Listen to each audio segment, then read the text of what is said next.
buenos días. En este momento le estamos dando la bienvenida a el Internet, a las redes sociales, a live stream, y nos da mucho gusto poder en vivo enviar esta conferencia a través de la tecnología del siglo XXI a millones de hogares, millones de personas que en este momento sintonizan esta serie que hemos iniciado. Esta es la tercera parte, la invasión de los ángeles caídos. Hemos visto hasta este momento de qué forma la ciencia en los últimos 2 siglos, para hacer un breve resumen, podríamos decir siglo XIX y siglo XX, ha tratado de dar respuestas, por ejemplo, al origen del universo. Han fracasado completamente, porque la ciencia jamás podrá darnos la respuesta científica de cuándo comenzó el universo, porque para que sea científico tiene que ser repetitivo, tiene que ser demostrable, ¿verdad? En un laboratorio el científico observa los fenómenos y se tienen que demostrar en tubos de ensayo, etcétera, etcétera, y el científico simplemente es guiado por las leyes que vamos a ver más adelante que rigen el universo. Vamos a ver quién estableció esas leyes y esas fuerzas o poderes que existen. Entonces vino el siglo XX, y el siglo XX fue la explosión del conocimiento, donde pues brincamos después de casi más de 5.500 años del burro al motor de gasolina. En 1903 los hermanos Wright hacen la primera tentativa de volar. 1905 el primer carro modelo Ford, diseñado por Henry Ford, que corría a 25 kilómetros por hora. 1929 se descubre la penicilina. En el 45 se bombardea el átomo, el uranio 235, produciendo la fisión nuclear. En el 69 alcanzamos la luna. Vienen los 70 con la transmisión espacial satelital, donde lo que pasa en China ya se puede ver en México, lo que pasa en la Antártida se puede ver en el Polo Norte, y así vemos que hubo una explosión de conocimiento tremenda en el siglo XX. Y llegamos a los 80s, 90s con la invención del famoso celular.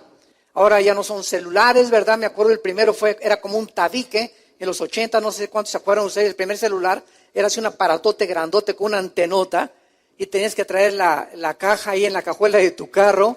Y bueno, fue una revolución que se hizo con el Internet, la época cibernética, y ahorita ya una computadora de hace un año es obsoleta con los avances tan impresionantes que está teniendo la tecnología. Pero a pesar de que hemos alcanzado en el siglo XX estos avances y estos descubrimientos científicos, lo más paradójico de esto es que en el siglo XX es donde aparecieron por primera vez en la historia el mayor número de ateos.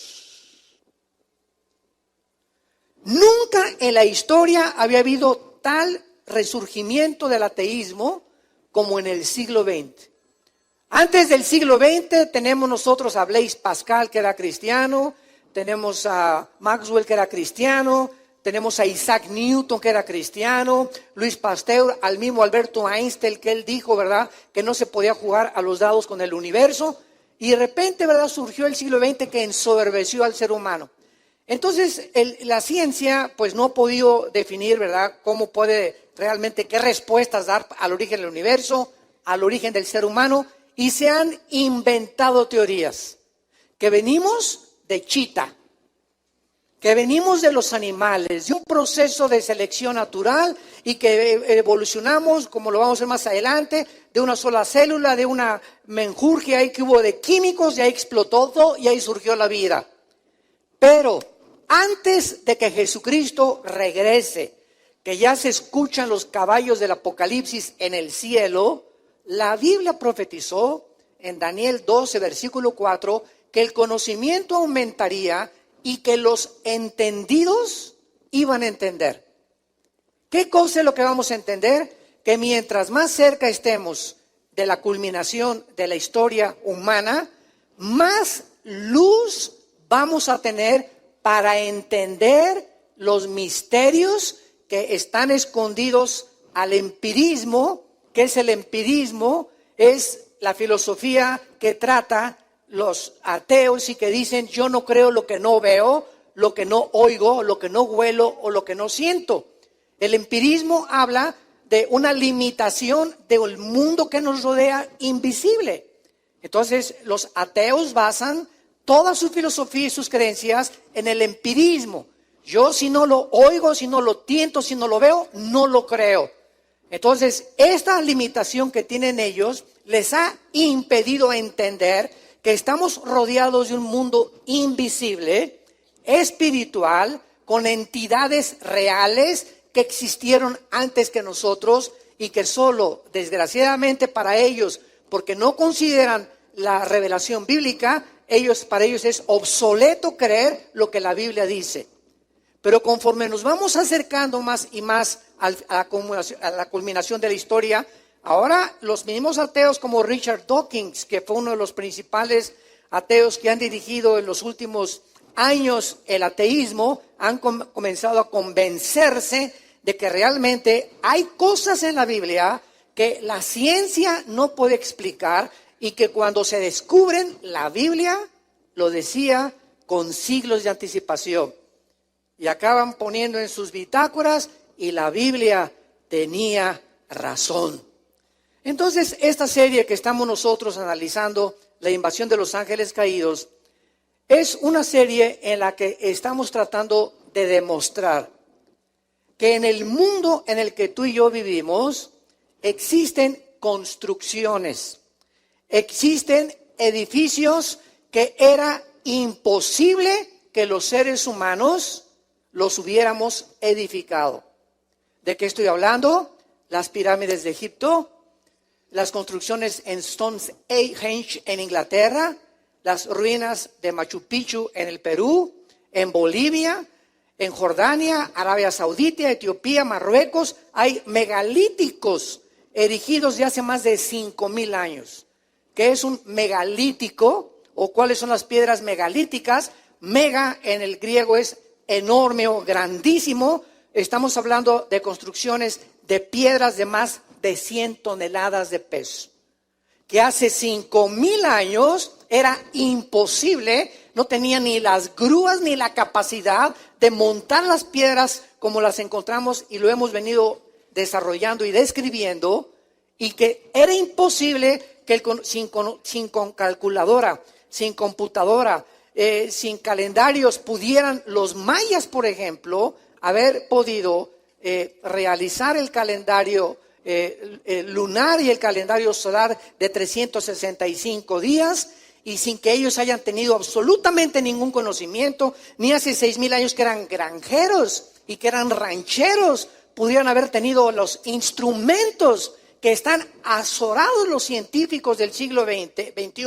y que no entienden cómo pudieron estas construcciones llevarse a cabo. En la conferencia anterior estudiamos las pirámides, se las recomiendo. La conferencia anterior, las pirámides de Egipto, las de Machu Picchu, piedras de 150, 200 toneladas cortadas como mantequilla cuando ni sierras de punta de existían. Las pirámides de Egipto unidas, las piedras, y no ensamblaron. ¿Cómo pudieron cortar piedras de granito?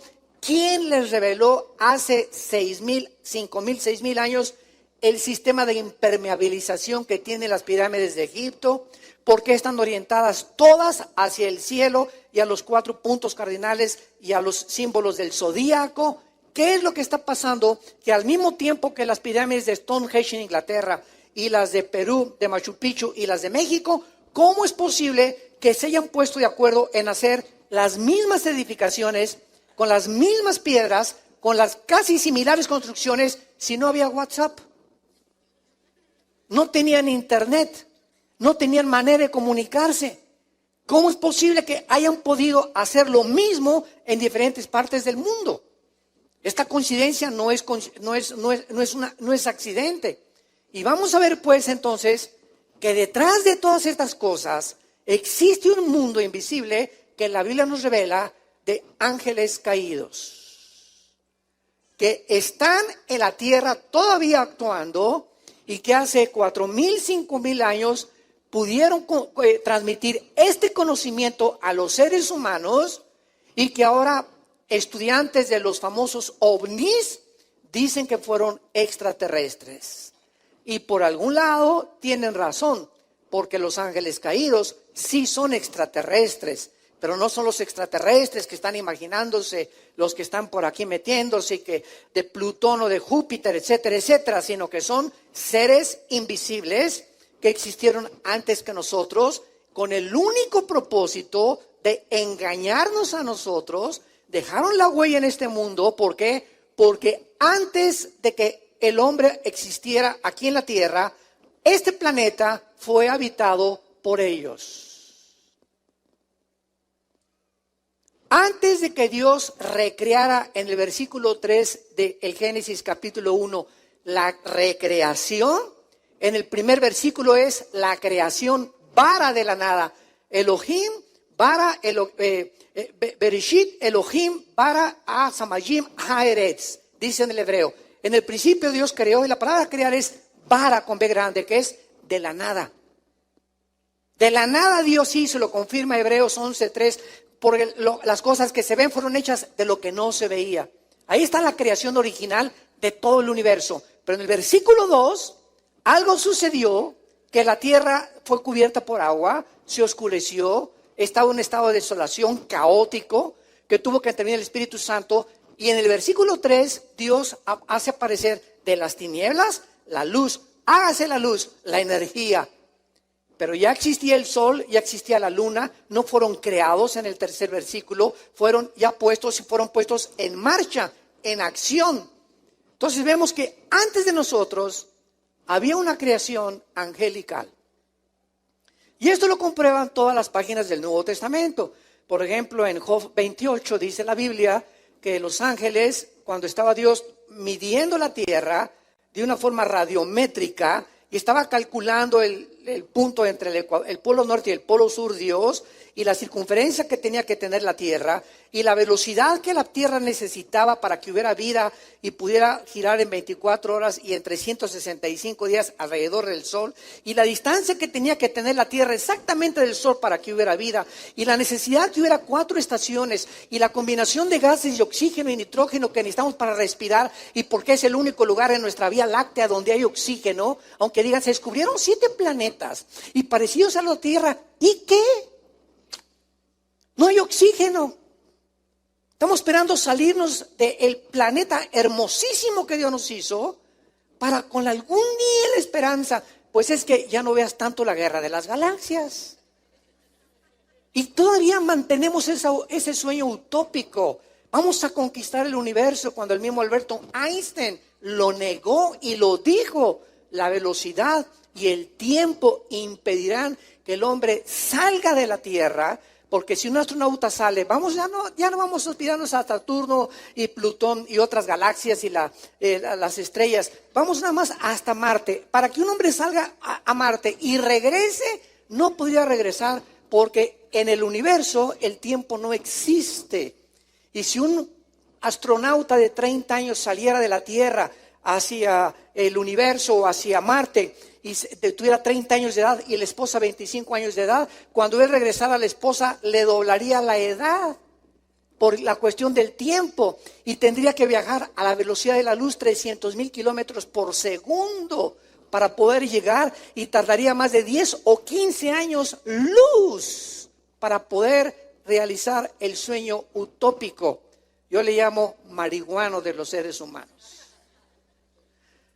Vamos, antes de entrar a Génesis, ver rápidamente en Hechos capítulo 17 lo que el apóstol Pablo les reveló a los intelectuales filósofos de la época de oro de la filosofía griega. Y esto me encanta porque hace algún tiempo tuve la oportunidad de dar una conferencia. Bueno, he dado varias ya de ellas, a estudiantes de filosofía. Y una de las cosas más importantes, y una de las cosas donde tú dejas así a la gente, como decimos, sin palabra, es la pregunta que siempre les hago. ¿Ustedes creen, les digo a los estudiantes de filosofía, del siglo XXI. ¿Ustedes creen que los filósofos del siglo XX, estamos hablando de Carlos Darwin, vamos a agregarle a Sigmund Freud también, Richard Dawkins, Jean-Paul Sartre, Bertrand Russell, Samuel Harris, todos estos filósofos Carlos Sagan, el astrónomo del siglo XX, ¿ustedes creen que los filósofos y los científicos ateos del siglo XX eran más filósofos y más inteligentes que Sócrates, Demóstenes, Platón, los del siglo de oro de la filosofía griega? Y se quedan todos. ¿Me podrían nombrar ustedes a un filósofo? Diga, como hicimos en México, tráeme tu gallito Giro. ¿Quién es la persona, filosóficamente hablando, que más admiras y que más haya podido penetrar en el mundo del intelectualismo para compararlo con Platón, con Sócrates o con Demóstenes? Y se quedan, ¿verdad? No hay ningún pensador del siglo XX ni XXI que se pueda comparar con los filósofos del siglo de oro. Y entonces la otra pregunta es la siguiente: si no hay entonces una comparación, la filosofía no ha evolucionado. La filosofía continúa en la búsqueda de la verdad, sin poder llegar a ninguna conclusión. Pero lo más trágico de esto, que en la desesperación de la filosofía, llegan a la conclusión que se llegó en el siglo XX, es que todo es relativo. Dios mío santo, hemos llegado a concluir, por lo menos, que no existen las verdades absolutas. Todo es relativo. Mira, lo que es verdad para ti, para mí no es verdad. Si para ti ser homosexual es bueno, para mí es malo, entonces respétame porque esa es mi forma de vida. No hay nadie que nos diga que tú eres mejor que yo o que tú eres mejor que yo. Si los nazis en la Segunda Guerra Mundial asesinaron a más de 8 millones de judíos, es porque ellos obedecían la política nacional socialista hitleriana, y entonces no somos menos malos que los hindúes, ni menos malos que los ISIS, ni menos malos que... Cada quien tiene su manera de ver el mal y el bien, y lo que es bueno para unos es malo para los otros. Imagínense que a esta conclusión el hombre ha llegado en el siglo XXI. Increíble. O sea, nunca el ser humano se había atarantado tanto, ni confundido tanto, como se encuentra en el siglo XXI. Y como consecuencia, porque las ideas siempre tienen consecuencias, las ideas no crean, no, las ideas tienen consecuencias. Y como las ideas tienen consecuencias, nos encontramos al borde de una tercera guerra mundial. Nunca en la historia se había almacenado el poderío nuclear con el cual se está volviendo a rearmar el mundo como en los últimos 10 o 15 años. Más ahorita en esta administración norteamericana con el nuevo presidente. Nunca habían vuelto otra vez a desempacar los tratados de prohibición que hicieron nucleares hace algunos años, y ahora ya no respeta nadie, nada, ni hay un policía en el mundo que le diga a Norcorea: ya no mandes misiles de pruebas al mar de Japón, ni tampoco no hay nadie que le diga a Putin: ya no avances por favor a Lituania y Estonia, ahí cálmate ahí, no vais a atacar Europa. Ya no hay nadie que pueda frenar a nadie. Nos encontramos en un mundo agresivo y violento, donde estamos a punto, es como una olla hirviendo que está a punto de explotar. Y el conocimiento y la ciencia y los descubrimientos arqueológicos y científicos, ¿de qué nos sirvieron? Jesús, María y José y el burrito que los acompaña. ¿De qué nos sirvió toda esta cosa que nos ensoberbeció? No, la ciencia, y vamos a alcanzar el mundo y vamos a resolver los problemas de la humanidad que van más allá de nuestra capacidad. Y hemos hecho el ridículo como seres humanos, como filósofos e intelectuales, por la soberbia del corazón humano. Es un mundo ensoberbecido. Un mundo que le dice: no te queremos, Dios. Somos lo suficiente, somos mejores que tú. Es más, ¿sabes una cosa? Te voy a comenzar a cuestionar. Bájate donde estás, Diosito, y siéntate aquí. A ver, tú siéntate y yo te voy a juzgar ahora. ¿Por qué permitiste esto? ¿Y por qué permitiste el mal? Ah, sí, dice Dios. Ahora tú me vas a juzgar, ¿eres más sabio que yo? ¿Crees que porque lo que no entiendes te da el lugar para poder concluir de que yo no existo, simplemente porque no entiendes mi creación? Fue lo que lo contestó Dios a Job en capítulo 38, 39, 40, 41 y 42 de su libro. ¿Crees que porque no entiendes mi creación o lo que yo no hago, me vas a decir que tú eres mejor que yo? O sea, tú si hubieras sido Dios, hubieras hecho un universo mejor. Ja, ja, ja, ja. Gusano de renacuajo de aguapuerca. Es la soberbia. Ese es el ateísmo. Denunciando y desafiando, pues que yo soy ateo porque no entiendo esto. ¿Y por qué creaste el mal? ¿Y por qué creaste? ¿Sabes qué? Y como dijo Dios Teofilito, ni lo vas a entender. Y por eso Dios nos da la fe. La fe no es ciega, nos da evidencias. Y la más grande evidencia es la muerte de su Hijo en una cruz y su resurrección de los muertos. Ya más no nos puede bastar de que Él vive.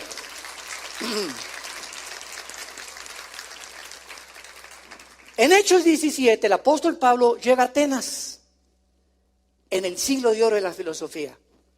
Y ahí se juntaban los griegos a pensar, y siempre que había alguien que tuviera alguna nueva perspectiva de la vida o alguna nueva forma de pensar, lo invitaban a un lugar que se llamaba el Areópago, en Atenas. Y era como un montecito así, ¿verdad? Porque nunca en la historia se ha distinguido el pensamiento humano como la época del siglo de oro, en la que se dedicaron a pensar y a pensar profundamente en muchas cosas que traspasan nuestra capacidad y nuestra limitación que Dios nos dio. Y dice el versículo 17, versículo 22, Pablo, porque pasó por Atenas Pablo, puesto en medio del Areópago, les dijo: varones atenienses, en todo observo que son ¿qué?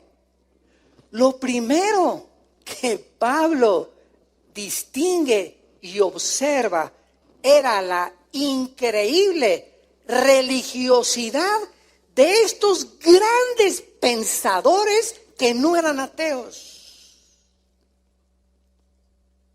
Y lo más interesante de la palabra que se usa en el griego aquí, religiosidad, que es desdidai, monasterios, es miedo a los demonios. La palabra religiosidad significa temor a los demonios en el griego. En todo observo que ellos no lo entendieron, que tienen ustedes espíritus que los han llevado a qué cosa, a tratar, vamos a seguir leyendo, y dice Pablo, porque pasando y mirando vuestros santuarios, hallé un altar en el cual estaba esta inscripción: al Dios no conocido, al que ustedes adoran, pues sin conocerle, es a quien yo les anuncio.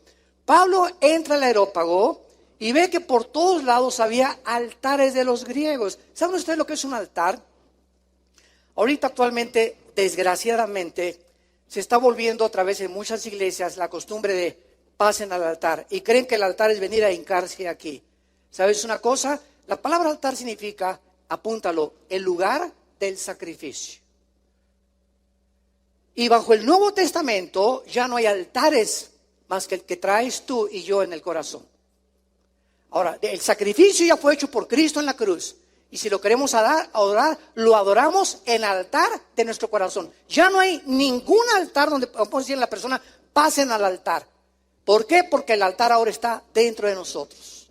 Así como Dios no habita en templos hechos por manos, ni le llamemos jamás, vamos al templo. ¿Cuál templo? El templo está dentro de ti. Esto es un edificio nada más, y puede ser un cine, puede ser un club deportivo, puede ser este lugar donde nos reunamos. La iglesia somos nosotros, no los edificios, como lo vamos a ver en el mensaje de Pablo, bajo el Nuevo Testamento. Entonces los griegos habían levantado un altar, por lo menos eran honestos, al Dios desconocido. O sea, los griegos decían, pienso, luego existo. Existo, luego vivo. Vivo, tiene que haber una causa, porque de la nada no sale nada. Si mi existencia tiene que tener una causa, a todo efecto hay una causa, y si esta causa no soy yo, tiene que estar fuera de mí.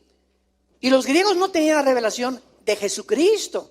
Para eso Dios mandó a los apóstoles a todo el mundo antiguo, el Asia Menor y Europa, a dar este mensaje.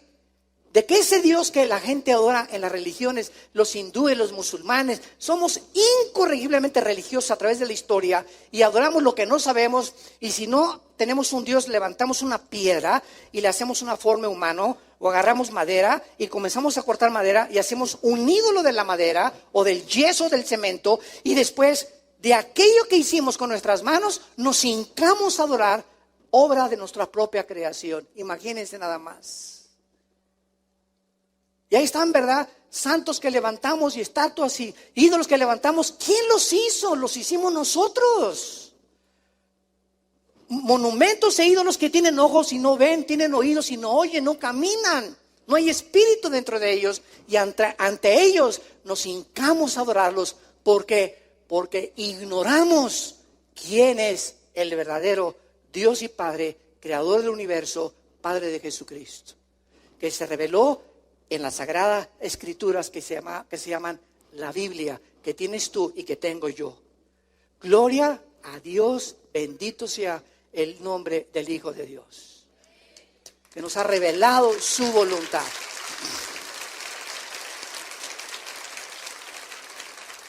Y el mundo sigue igual, adoran lo que no saben. Ay, hermano, ¿qué pasó, doña Chole? Pues yo no soy ateo, yo creo en Dios. ¿De veras, doña Chole? ¿En cuál Dios? ¿Cómo que en cuál Dios? ¿En cuál? ¿Los hindúes tienen 6 millones de dioses? El hecho que tú me digas creo en Dios no dice nada. ¿En cuál?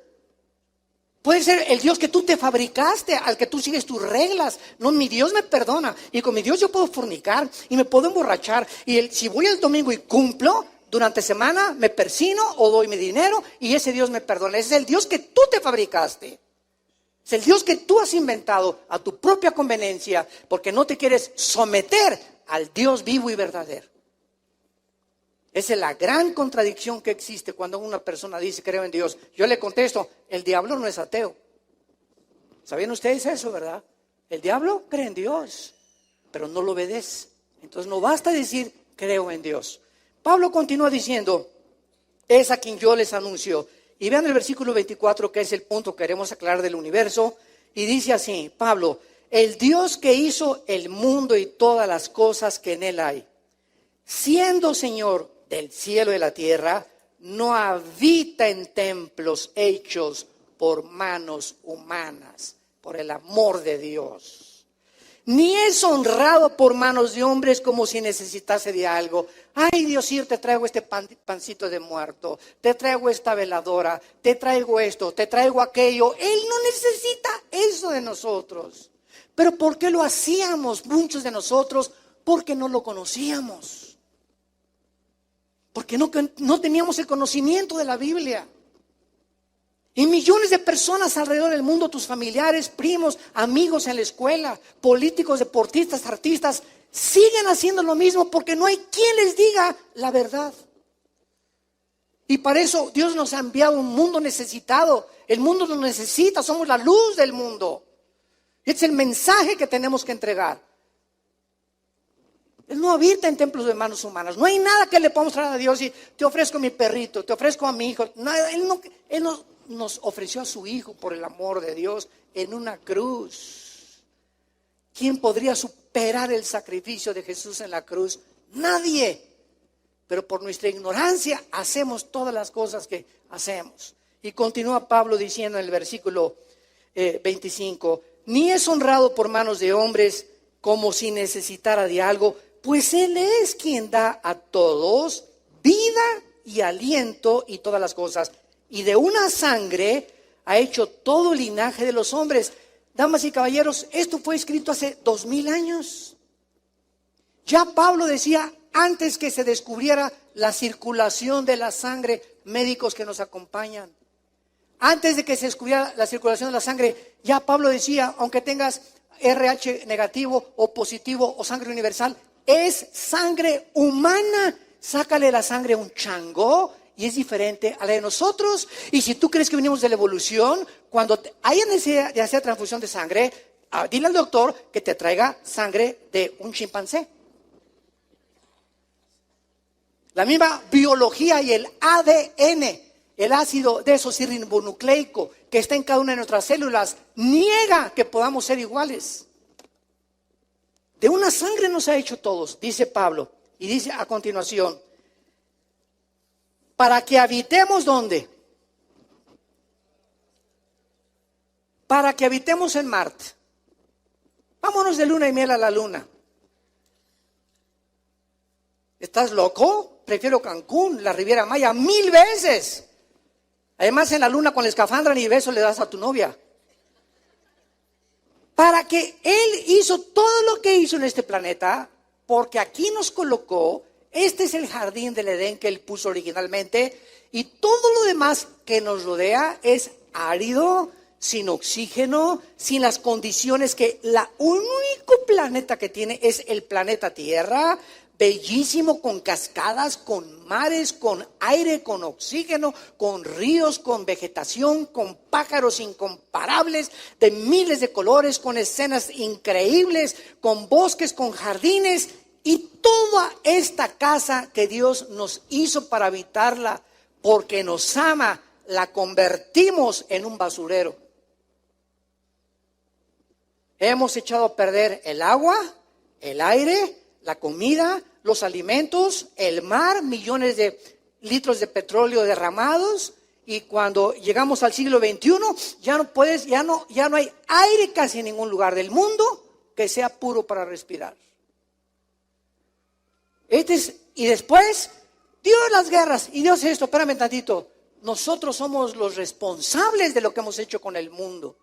Los temblores, las pruebas atómicas que se han hecho, los terremotos, eso es obra de nosotros. Hemos sacudido el mundo, hemos infectado el mundo por el pecado, por la rebelión que tenemos con las leyes morales de Dios. Dios hizo el mundo para que habitáramos en él. Y dice el versículo 26 al final, y nos ha prefijado el orden de los tiempos y los límites de nuestra habitación. Dios hizo el mar, y dice el libro de Job que Dios le dijo al mar, hasta aquí llegas. ¿Por qué el mar, señores ateos científicos, no se viene sobre el mundo? Increíble que la ola y se regresa, y viene la ola y se regresa. ¿Por qué no se viene toda esa masa impresionante de miles de millones de toneladas de agua sobre la tierra?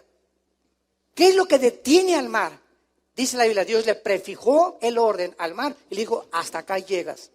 Y nos prefijó el límite y nos dijo, aquí van a vivir, pero como estamos, nunca, dice el dicho, ¿verdad? Nadie aprecia lo que tiene hasta que no lo pierde.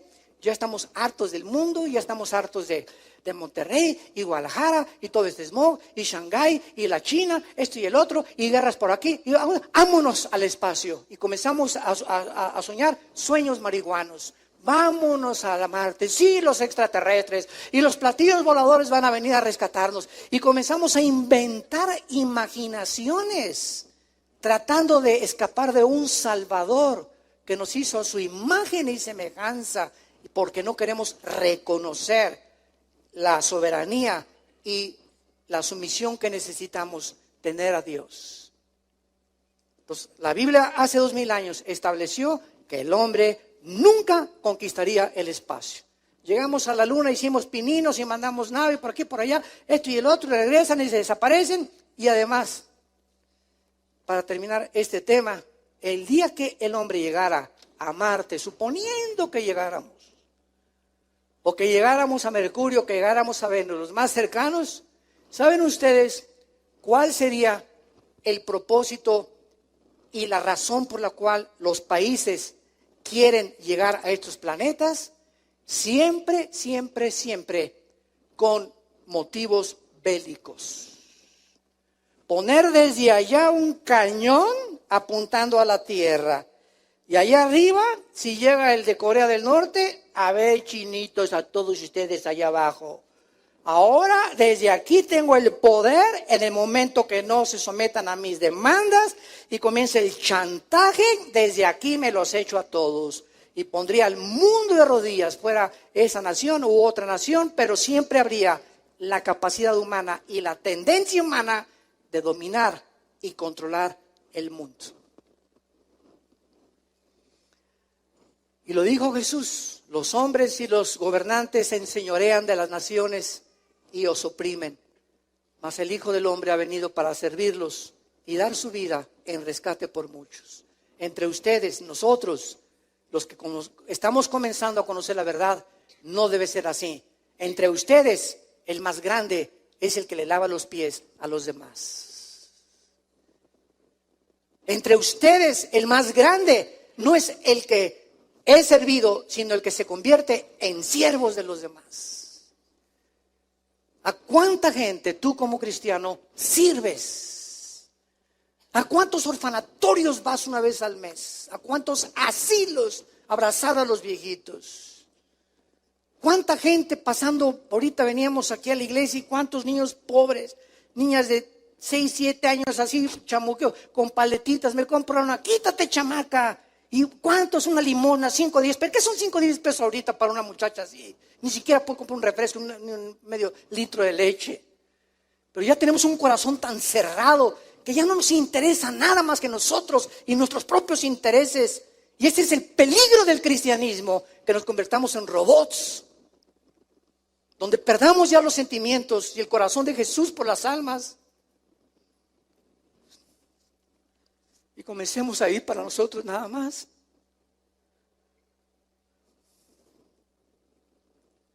Ayúdanos, Señor. Oh, Dios. Ten misericordia. Ten misericordia, Señor, de nosotros. Necesitamos despertar a la realidad de la vida cristiana. Muy bien. ¿Alguien trae un Kleenex por ahí que me podría regalar? Regresamos a Génesis 6. Gracias. Y en Génesis 6 vemos un pasaje que va a ser el tema, la plataforma teológica y bíblica de toda esta serie, la invasión de los ángeles caídos, porque en Génesis 6 vemos el primer intento satánico de pervertir la genética humana. Cuando en Génesis 3:15 se hizo la primer promesa de la venida del Mesías, y Dios dice, hablando, tu semilla le dice a Satanás. Y la palabra semilla en Génesis 3:15 es la palabra hebrea Sera, con Z para que lo apuntes, que significa esperma. Esperma. Tuvieron que pasar casi 6,000 años o 5,500 años hasta que se comenzó a descubrir el ADN, y después el doctor Watson y el doctor Crick en 1954 descubrieron la hélice del ADN para descubrir que en cada una de nuestras células tenemos una información codificada que contiene toda la información de nosotros. Pasaron casi 5,500, 4,500, 5,000 años para que se entendiera este versículo. Satanás, tu esperma, tu semilla va a hacer tropezar al Mesías. Pero el esperma del Mesías, la semilla del Mesías, te herirá en la cabeza y acabará contigo. Y lo interesante en Génesis 3:15 es que esta promesa, hablando genéticamente, descubrimos en el mundo de la ciencia y de la medicina que la mujer no es la que trae el esperma, ¿correcto? El esperma lo trae el hombre. La semilla la trae el hombre. La mujer recibe en su óvulo el esperma del varón. Viene la unión de los 26 cromosomas, 23 cromosomas con los 23 cromosomas de la mujer, del esperma del hombre y la mujer. Se unen para formar un cigote en la fertilización y viene la vida humana. Dios sopla, ¿verdad?, el espíritu dentro del ser humano. Pero esto es impresionante Porque ¿cómo podía profetizarse que sería una mujer la que tendría la semilla? Pasaron los siglos y Dios le revela a Isaías capítulo 7 que cuando el Mesías apareciera, pasaron tantos siglos para que se comenzara a entender que la madre del Mesías no iba a ser una mujer normal. Más bien, el nacimiento del Mesías no iba a ser como tú y como yo. El Mesías que viniera al mundo iba a nacer de una mujer virgen. ¿Por qué? Porque la sangre humana se encontraba contaminada por lo que la Biblia llama el pecado. Marx le llamó la lucha de clases. Shakespeare, el defecto trágico.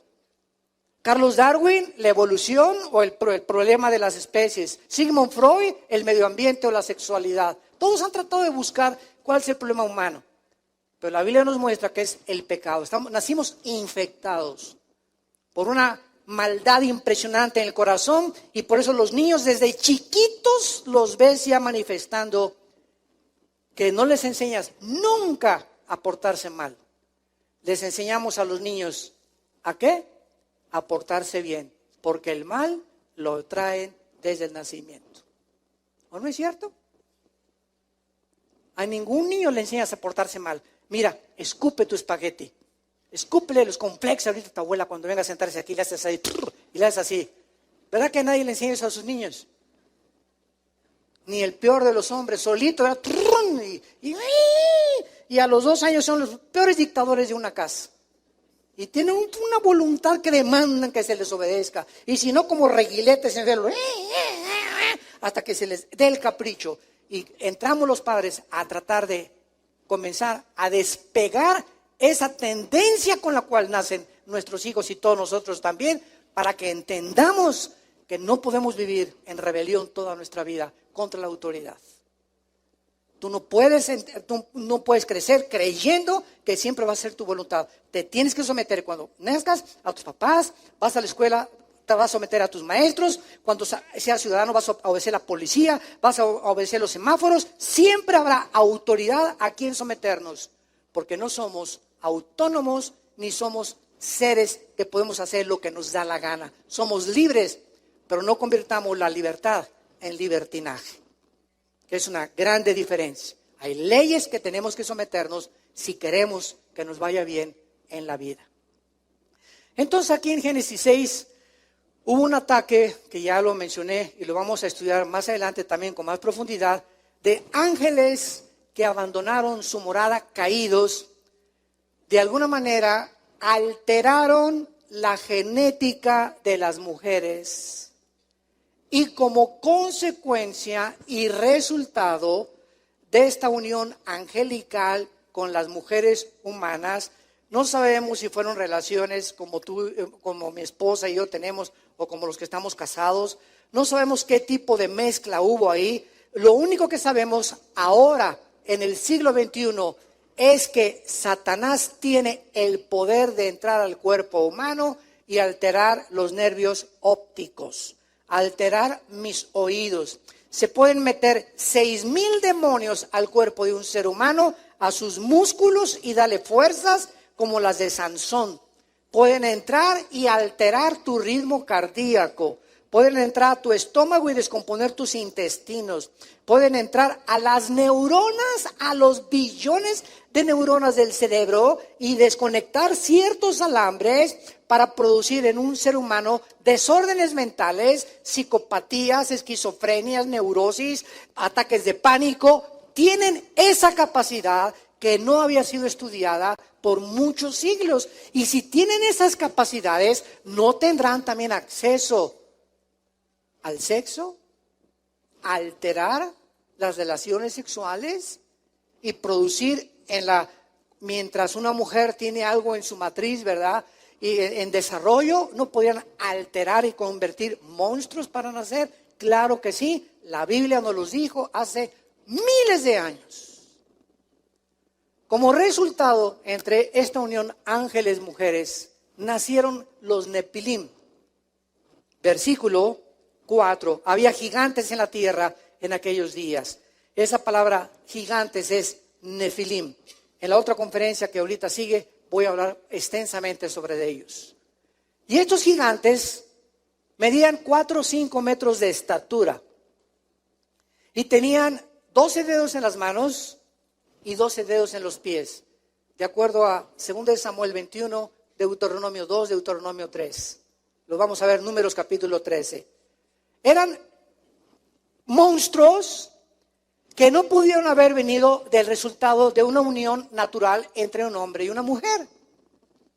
Porque la otra teoría que existe, que eran descendientes de Set y que hijos de Caín, y por más que tú busques que un hombre es muy malo o una mujer mala, no produce durante tanto tiempo, durante 1000 años, de acuerdo a la Biblia, 1000 años los gigantes poblaron el planeta Tierra. Y estos monstruos, tampoco es coincidencia, eran los que cuando Dios le dijo a Israel, entren a Canaán, eran los que pusieron una barrera antes de que el pueblo de Dios entrara a Canaán, y los gigantes inspiraron temor en el pueblo de Dios. Y cuando Moisés manda a los espías a espiar a Canaán, ven a esos monstruos y regresan con Moisés. Números capítulo 13. No, nunca vamos a poder conquistar Canaán. Es imposible. Somos como langostas comparados con esos monstruos. Pero había 2 hombres, Josué y Caleb, que dijeron, sí podemos, con Dios todo lo podemos que nos fortalece. Y por ese temor, esa generación no entró a la tierra prometida. Entonces no es coincidencia que eran los que se constituyeron en los enemigos más grandes del pueblo de Israel. Y cuando Dios manda exterminar a los refaítas, a los onsomitas, a los amorreos, a todas esas tribus cananitas, y dicen las gentes que no entienden, ¿cómo puede Dios haber exterminado en el antiguo? Un día que tuve un alegato con un ateo me sacó este argumento, ¿cómo puede Dios eso es un genocidio? A ver cómo puede mandar a exterminar todas esas cosas. Y le digo, si tú no entiendes detrás de una acción de Dios, la sabiduría que se encuentra en el Altísimo, pues vas a seguir igual diciendo, porque no lo entiendes, cómo Dios mandó matar mujeres y niños. ¿Y cuál es la respuesta? Que Canaán había sido contaminada genéticamente. Y Dios destruye con un diluvio, pero hasta los animales pervirtieron la genética, los ángeles caídos, menos Noé, sus 3 hijos, sus 3 nueras, que fueron salvadas en el arca. Tenía Dios que limpiar la tierra por el beneficio de alguien que iba a entrar, y tenía que purgar completamente porque se iba a reproducir, y no hubiera durado 10 años la población humana. Es como cuando tú tienes exactamente una naranja podrida en una canasta. ¿Cómo puedes sacar esa naranja? Espérame tantito. Sácala y voltéala. Mira, se está pudriendo. Y si la dejamos ahí, va a acabar pudriendo a todo el canasto de naranjas. Para que las otras naranjas puedan sobrevivir, hay que sacarla podrida. Es el mismo principio espiritual en las acciones de Dios. Dios tiene muchas veces que llevarse a muchos seres humanos, y Él es el creador. ¿Quién le dice a Dios que Él es asesino si Él es el que le dio la vida? Nosotros no podemos quitar la vida, pero Dios sí, porque tú y yo no la dimos. Él sí la dio. Él sí tiene el derecho de decirle a cualquier persona, te vas a casa o te saco de ese planeta. Nadie puede acusar a Dios de genocida. Él tiene el derecho sobre su creación. Entonces, todos estos conceptos son muy importantes para todos nosotros como cristianos, para que entendamos lo que se encuentra detrás de un mandamiento de Dios, su sabiduría. Y para entenderlo necesitamos al Espíritu Santo. Nada más. Sin el Espíritu Santo te vas a quedar como don Teofilito y su esposa. Y para terminar, vemos nosotros que de todos los monumentos que en la clase anterior pudimos examinar, como Egipto, Machu Picchu, etcétera, etcétera, es increíble, y yo mismo no estaba, no conocía que en Israel también existe algo sobrenatural. Escuchen ustedes, una de las más grandes maravillas, pero poco conocidas en el mundo antiguo, es un monumento parecido al de Stonehenge en Inglaterra. Este monumento, ¿se acuerdan de Stonehenge? Es como un círculo de piedras con piedras casi de 100 toneladas arriba, que nadie entiende, ¿verdad?, por qué se hizo esta especie como de altar, como de un templo para celestial o para poder alcanzar algo o los dioses. Y se encuentra situado en las colinas del Golán en Israel. ¿Cuáles son las colinas del Golán? Muy bien. Si tú vamos, los que nos han acompañado a Israel, al llegar a Israel aterrizamos en Tel Aviv y siempre hay un viaje al mar de Galilea, al norte de Israel. En un mapa llegando a tu casa lo puedes ver. La parte norte de Israel, del mar de Galilea, y arriba está el monte Hermón y después las colinas del Golán, que son la frontera con Siria. Y que en 1967, cuando ganaron la guerra de los 6 días, el general Moshe Dayan se apropió de las colinas del Golán y ahorita los palestinos están tratando por todos los medios de que devuelvan esas colinas. Escuchen, si Israel devuelve esas colinas, quedaría desprotegido porque es la única protección militar bélica que tienen con frontera con Siria. Y si Siria ocupa las colinas del Golán, olvídense ustedes, Israel desaparecería. Bueno, ahí en las colinas del Golán, al norte de Israel, hay un círculo de anillos de piedras concéntricas de casi 170 metros de diámetro, con más de 40,000 piedras, haciendo un total de casi 37,000 toneladas métricas. Algunas de estas piedras que forman los anillos tienen un peso de más de 50 toneladas, lo cual es un equivalente a casi 20 carros con una altura de 5 metros. Comiencen a considerar lo que estoy comenzando a describirles. Este monumento se encuentra a 16 kilómetros al oriente del mar de Galilea y en medio de una enorme planicie con una antigüedad de más de 4,500 años. No se puede apreciar este monumento si tú vas a Israel. ¿Dónde está? Se le llaman el Gilgal Refaim, que en hebreo significa el círculo de los gigantes. Nosotros hemos ido a Israel, mi hermano, me acuerdo cuando nos fuimos con más de 300 personas de varias iglesias de Vida Nueva, y verdad, pues ¿dónde está ese monumento? Es que ese monumento está en una planicie y no se puede ver más que desde un avión. Tendrías que rentar un helicóptero o una avioneta en Israel para desde el cielo poder ver ese monumento que se encuentra de círculo de anillos de piedras concéntricas con 170 metros de ancho, con más de 40,000 piedras, haciendo un total de 37,500 toneladas métricas. Y no se puede apreciar desde el nivel de la tierra y no hay colinas tampoco para poder apreciarlo, solo desde arriba, desde un avión. Se ha sugerido que estos monumentos fueron construidos como observatorios astronómicos y como un calendario estelar. ¿Por qué, preguntamos ahora, miles de siglos, cientos de siglos después, estas antiguas civilizaciones, si les podríamos llamar así, estaban interesadas en construir estructuras conectadas con la observación de los cuerpos celestiales?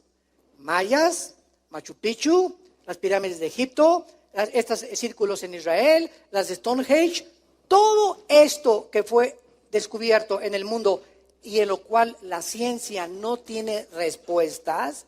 ¿Quién va a poner esas piedras? Buscaron en Israel. ¿Dónde encontraron esas piedras? Puchipa la mucha. En Machu Picchu están en una, imagínense nada más subir piedras de 100 toneladas a una colina. ¿A quién se le va a ocurrir eso?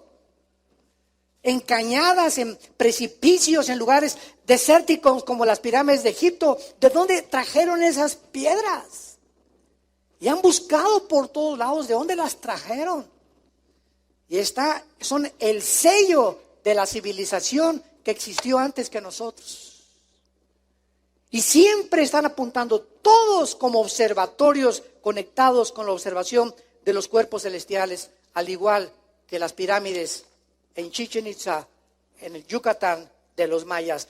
Todas estas civilizaciones, santos de Dios, no poseían herramientas, martillos, sierras, cintas métricas, taladros, grúas para haber podido llevar a cabo tales sorprendentes construcciones dignas de los más capacitados ingenieros y arquitectos del siglo XXI.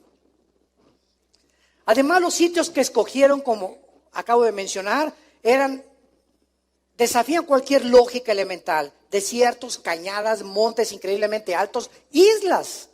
En la conferencia anterior mencioné las islas donde se encuentran estos monumentos. ¿Podría ser que gigantes estuvieran involucrados en estas construcciones? ¿O existió un mundo preadámico? ¿Existen evidencias bíblicas para ello? Que es de lo que se trata esta serie.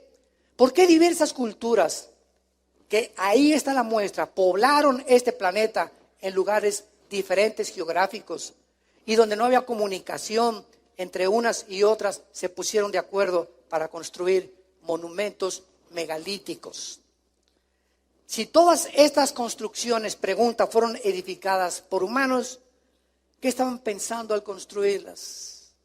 ¿Cómo se pusieron de acuerdo viviendo con tantos miles de kilómetros de distancia, de distancia y de separación? ¿O acaso recibieron estos conocimientos de extraterrestres? ¿Será realmente todas las series que están saliendo de televisión que están reconociendo por los arqueólogos? Y claro que ahora ya se conectaron con los extraterrestres. Y hay series de televisión, ¿verdad? Pero impresionantes en todas las History Channel y Disney Channel y todas esas cosas de Channel, están mandando arqueólogos y mandando arquitectos, y todos están coincidiendo, es que fuimos visitados, dibujos de gigantes en las piedras y todo, y pues sí, pues que chepa la bola. Fuimos visitados por los extraterrestres. Y además, ¿por qué esta insistencia en forma de pirámides, la mayoría, o de círculos y monumentos gigantescos? Algunos expertos quieren argumentar, ¿no? Pues esto fue en la época de piedra, en la época neolítica. Sin embargo, es lógico que si fue en esa época de piedra, solo había granjeros, por el amor de Dios, agricultores que estaban apenas aprendiendo a cosechar, a sembrar, a usar con trabajos el rastrillo, alimentar sus ganados y fabricarse ollas para cocinar. ¿Quién podría imaginarse hace 4.500, 5.000 años que la civilización del mundo, sin la tecnología del siglo XXI, pudieran haber hecho construcciones que superan las construcciones del siglo XXI, por el amor de Dios? Y todo esto nos lleva a estos misterios que la Biblia nos va a ir revelando cuando tú verdaderamente eres un apasionado por la verdad, amas a Dios con todo tu corazón, y comenzaremos a entender las cosas que la ciencia no puede ahorita contestar, pero que Dios le interesa que revelarnos el conocimiento de su voluntad, y que no nos quedemos en la ignorancia, que sepamos que servimos a un Dios inmenso, creador de los cielos y de la tierra, que los extiende como una cortina, y que todo el universo y los hoyos negros y las galaxias y las estrellas, que hay estrellas que son 1.000.000 de veces más grandes que el sol. La tierra cabe 1.000.000 de veces en el sol, así es el tamaño del sol. La tierra cabría 1.000.000 de tierras dentro del sol, para que tengas idea el tamaño del sol, del astro que puso Dios solamente para beneficiarnos a nosotros, pequeñas pulgas de sartén, que a Dios le ha revelado verdaderamente el conocimiento, y le ha agradado revelarnos a nosotros los secretos que el mundo no puede conocer, porque cosas que ojos no han visto, ni oídos han oído, ni han subido en corazón de hombre, son las que Dios tiene preparadas para ti y para mí. Padre, te damos gracias por tu palabra en esta mañana. Bendito sea el Dios y Padre de Jesucristo nuestro Señor, que nos hizo renacer para una esperanza viva por medio de su resurrección de entre los muertos. Te alabamos, Jesús, y te bendecimos por tanto conocimiento escondido que has comenzado a desenterrar Porque mientras más cerca estamos de tu venida, más luz tendrán los entendidos y los que aman hacer tu voluntad y servirte con el corazón. Oh Señor, haya en nosotros este sentir que hubo en tu Hijo Jesucristo, el cual no estimó el ser igual a ti. Se despojó en el cielo para bajar a este basurero que es el planeta Tierra, que hemos hecho nosotros, hincarse a lavarnos los pies. El creador del universo y sustentador de todas las cosas baja del cielo a lavarnos los pies para revelarnos el secreto de la grandeza, el secreto de la felicidad, que es vivir para servir a los demás. Nadie podrá ser feliz en esta vida centrado en su propia persona, en sus propios intereses. Esa es la persona más miserable que pueda haber. Las personas más felices son las que están buscando continuamente a quién servir, a quién ayudar, a quién bendecir, por quién orar, a quién visitar. Oh Dios, que nunca se nos olvide que el amor se puede enfriar por tanta maldad que nos rodea, y que nos mantengamos firmes y como guerreros hasta el final de nuestros días. Esta llama que arde en nuestro corazón de pasión por las almas, para alcanzar a un mundo perdido que ha desechado el conocimiento de Dios. En el nombre de Jesús, amén.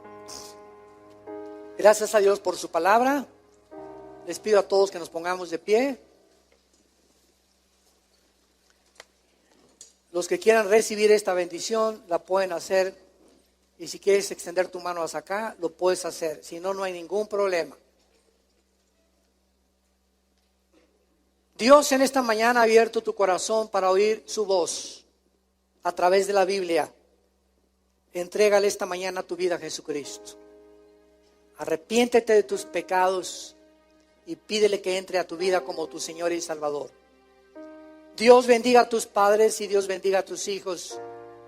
Dios bendiga a tus nietos y toda tu generación. Dios bendiga tu trabajo. Dios bendiga tu entrada y tu salida. Dios bendiga a tus animales domésticos. Dios te llene de un conocimiento de sabiduría espiritual, para que siempre apruebes lo mejor, para que andes como es digno de caminar con Él, llevando fruto en todo lo que hagas, fortalecido interiormente con su espíritu, lleno de paz y de gozo en el creer, para que abundes en esperanza por el poder del Espíritu Santo. Les bendecimos y que Dios ponga sobre tu vida esta paz que sobrepasa todo entendimiento, y que guarde tu corazón y tus pensamientos en Cristo Jesús. Amén. Que tengan mucha paz.